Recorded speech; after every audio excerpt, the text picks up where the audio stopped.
क्या 21 घंटे की बातचीत भी दो कट्टर विरोधियों के बीच की खाई को काट नहीं सकी? क्या अमेरिका और ईरान अब उस मोड़ पर पहुंच चुके हैं जहां से वापसी मुश्किल होती जा रही है? और क्या इस कूटनीतिक नाकामी के बाद दुनिया एक और बड़े टकराव की ओर बढ़ रही है? इस्लामाबाद, जहां उम्मीद थी एक ऐतिहासिक समझौता होगा, जहां उम्मीद थी कि हफ्तों से जारी तनाव का अंत होगा, वहीं से अब एक नई अनिश्चितता, एक नया डर और एक नया संकट जन्म ले चुका है। करीब 21 घंटे तक चली अमेरिका और ईरान के बीच मैराथन वार्ता आखिरकार बिना किसी समझौते के खत्म हो गई।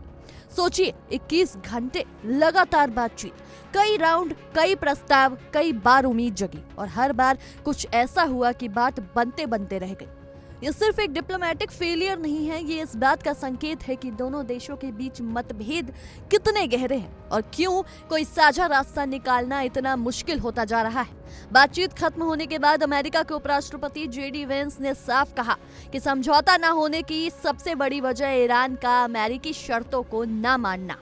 उन्होंने कहा कि हमने अपनी रेड लाइंस पहले से ही तय कर दी थी, हमने लचीलापन भी दिखाया, लेकिन ईरान आगे बढ़ने को तैयार नहीं हुआ। इस बयान से साफ है कि अमेरिका खुद को इस नाकामी के लिए जिम्मेदार नहीं मान रहा, बल्कि वो पूरी तरह से ईरान को दोषी ठहरा रहा है। लेकिन दूसरी तरफ ईरान की कहानी बिल्कुल अलग है।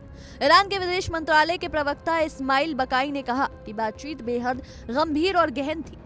कई अहम मुद्दों पर चर्चा हुई, लेकिन सफलता इस बात पर निर्भर करती है कि दूसरा पक्ष कितना संतुलन और ईमानदारी दिखाता है।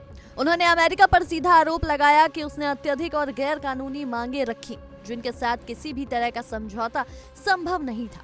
यानी दोनों देश एक दूसरे पर आरोप लगा रहे हैं और यही इस पूरे गतिरोध की असली तस्वीर है। अब सवाल यह है कि आखिर इन 21 घंटों में ऐसा क्या हुआ कि कोई नतीजा नहीं निकल सका। दरअसल ये बातचीत कई बड़े मुद्दों में उलझी रही और हर मुद्दा अपने आप में एक बड़ा टकराव था। सबसे पहला और सबसे अहम मुद्दा था हॉर्मुज़ स्ट्रेट। ये सिर्फ एक समुद्री रास्ता नहीं है, बल्कि दुनिया की ऊर्जा की धड़कन है। हर दिन लाखों बैरल तेल इसी रास्ते से होकर गुजरता है। अगर ये रास्ता बंद होता है तो असर सिर्फ तेल तक सीमित नहीं रहेगा, बल्कि महंगाई बढ़ेगी, सप्लाई चेन टूटेगी और वैश्विक अर्थव्यवस्था हिल जाएगी। अमेरिका चाहता है कि ये रास्ता पूरी तरह खुला रहे, कोई रुकावट ना हो, कोई नियंत्रण ना हो, लेकिन ईरान इसे अपने रणनीतिक हथियार के तौर पर देखता है। ईरान का साफ कहना है कि जब तक कोई व्यापक समझौता नहीं होता, तब तक वो इस रास्ते पर अपनी पकड़ बनाए रखेगा। यानी वो इसे एक दबाव बनाने के साधन के रूप में इस्तेमाल कर रहा है और यही वजह है कि हॉर्मुज़ स्ट्रेट इस बातचीत का सबसे बड़ा अड़ंगा बन गया है। दूसरा बड़ा मुद्दा था ईरान का परमाणु कार्यक्रम। अमेरिका की मांग है कि ईरान या तो अपने परमाणु कार्यक्रम को पूरी तरह खत्म करे या फिर इसे इतनी सख्ती से सीमित करे कि भविष्य में किसी भी तरह का खतरा न रहे। लेकिन ईरान का रुख बिल्कुल साफ है। वो कहता है उसका परमाणु कार्यक्रम शांतिपूर्ण है। वो परमाणु बम नहीं बना रहा, लेकिन वो यूरेनियम संवर्धन को बंद नहीं करेगा। यानी ये सिर्फ एक तकनीकी मुद्दा नहीं, ये प्रतिष्ठा और अधिकार का सवाल बन चुका है। एक तरफ अमेरिका की सुरक्षा चिंता, दूसरी तरफ ईरान की संप्रभुता, और जब ये दोनों टकराते हैं तो समझौते की जमीन लगभग खत्म हो जाती है। इसके अलावा बातचीत में और भी कई मुद्दे थे, जैसे कि प्रतिबंध हटाना, ईरान के विदेशों में फंसी संपत्ति को वापस करना और जंग में हुए नुकसान का मुआवजा।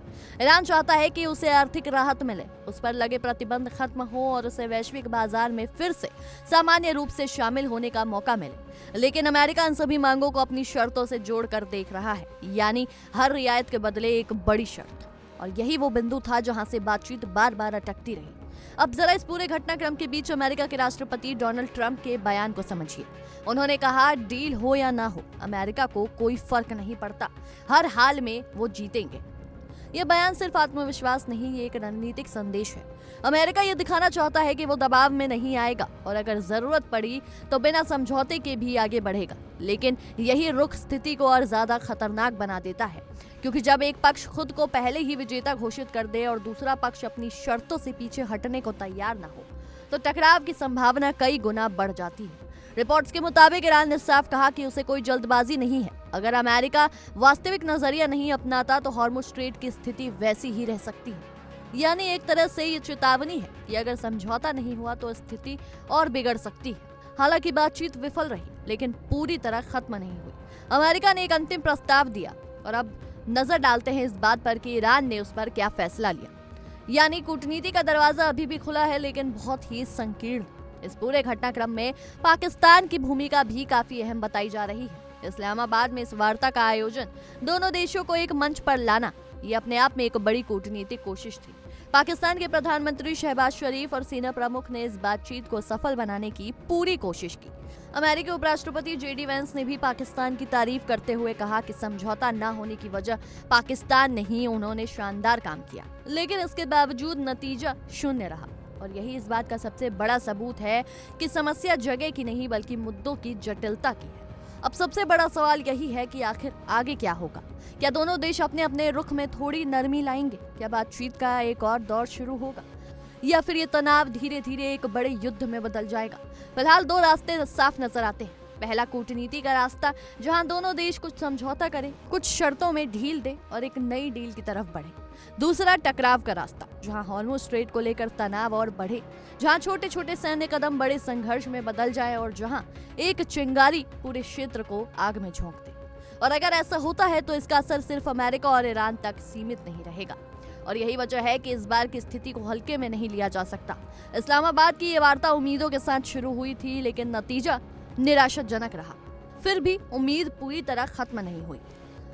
अब सबकी नजर इस बात पर है कि क्या दोनों देश आखिरी वक्त में कोई समझदारी दिखाएंगे, या फिर दुनिया एक बार फिर उसी मोड़ पर खड़ी है जहां से आगे सिर्फ टकराव दिखाई देता है। फिलहाल सबसे बड़ा सवाल यही है, क्या बातचीत फिर शुरू होगी या अब जंग की उल्टी गिनती शुरू हो चुकी है?